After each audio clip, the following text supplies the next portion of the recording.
Section 1.4. This section tests you on your knowledge of the grouping of notes.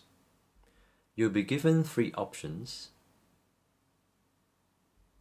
and you have to choose the correct one which reflects the correct grouping of notes. If you have a quick look at these questions, you'll probably find that actually all of these options have exactly the same amount of beats in total, but the way they are grouped are a little different, and our job is really to find out which of the options reflect the correct grouping of notes.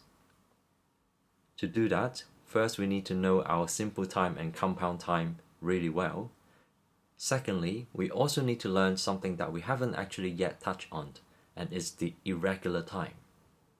If you remember, in simple time we have the numbers 2, 3 or 4 on top, whereas for the compound times we have 6, 9 and 12. Now with irregular time we have 2 more numbers. It's the number 5 and the number 7. In these cases, the reason why we call these irregular times is because they do not divide evenly. If you look at the 5/8 example here, it consists of either a crotchet plus a dotted crotchet or a dotted crotchet plus a crotchet. It can never be divided evenly. In the subdivision of beats, you also see that they are either divided into 2 quavers plus 3 quavers or 3 quavers plus 2 quavers. Similarly, in the 7/8, you see that it's either divided into 2 crotchets plus 1 dotted crotchet or 1 dotted crotchet plus 2 crotchets. And in the subdivision of beats, it's either 2 quavers plus 2 quavers plus 3 quavers or 3 quavers plus 2 quavers plus 2 quavers. So in other words, they are never divided evenly, unlike the simple time which is always divisible by 2, or in compound time which is always divisible by 3. Now back to the question, we have a 5/4 time here, which means we are looking for 5 crotchets in a bar.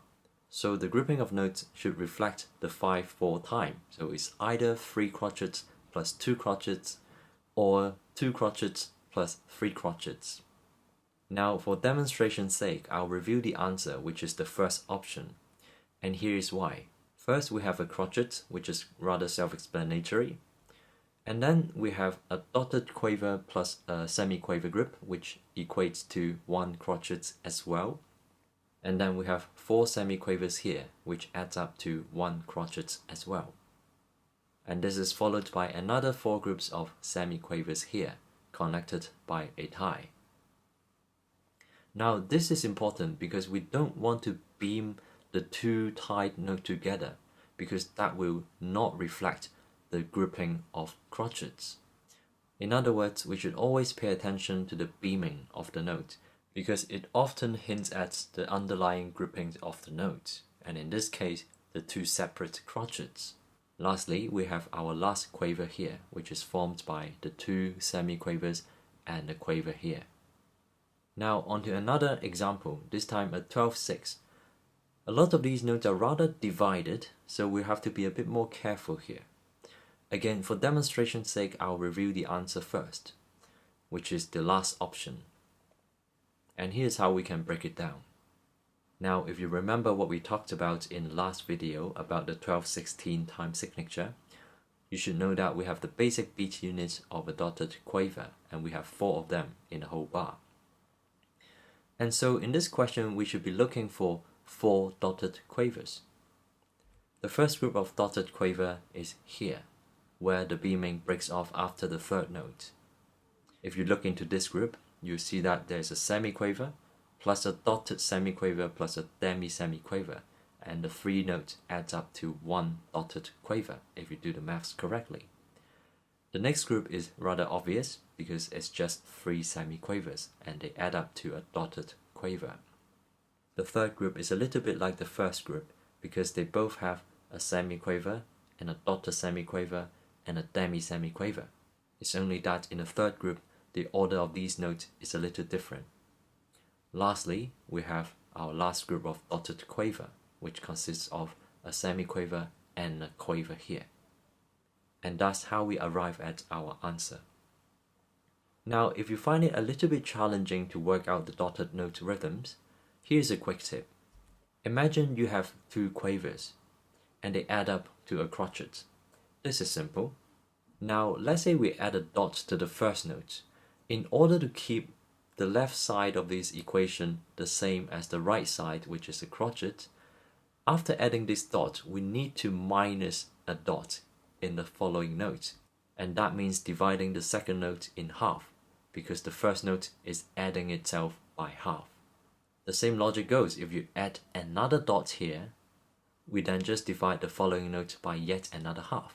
And this is how the maths go.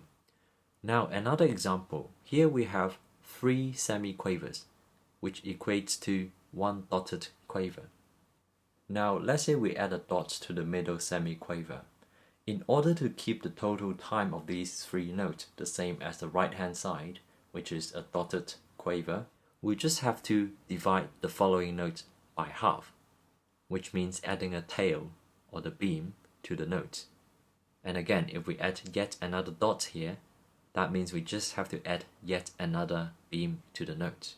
And that's how we keep the overall time unchanged and equal to the right hand side. Put differently, if you apply this procedure in the question that you just saw, that means you can remove a dot and remove a beam, and you still get the same time overall. And that will probably make it more convenient for you to work out the note grouping. And I hope that helps.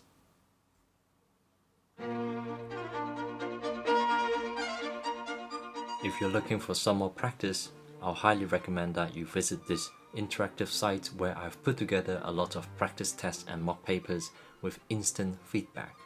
In the drill mode, you'll have access to all the questions section by section, so that you can focus on specific question types and practice them until you feel confident. There are virtually unlimited questions. In the exam mode, you have access to full papers in the exact format of the exam, with randomized questions each time. You have 2 hours to finish the complete paper, at the end of which you'll be given your score and feedback.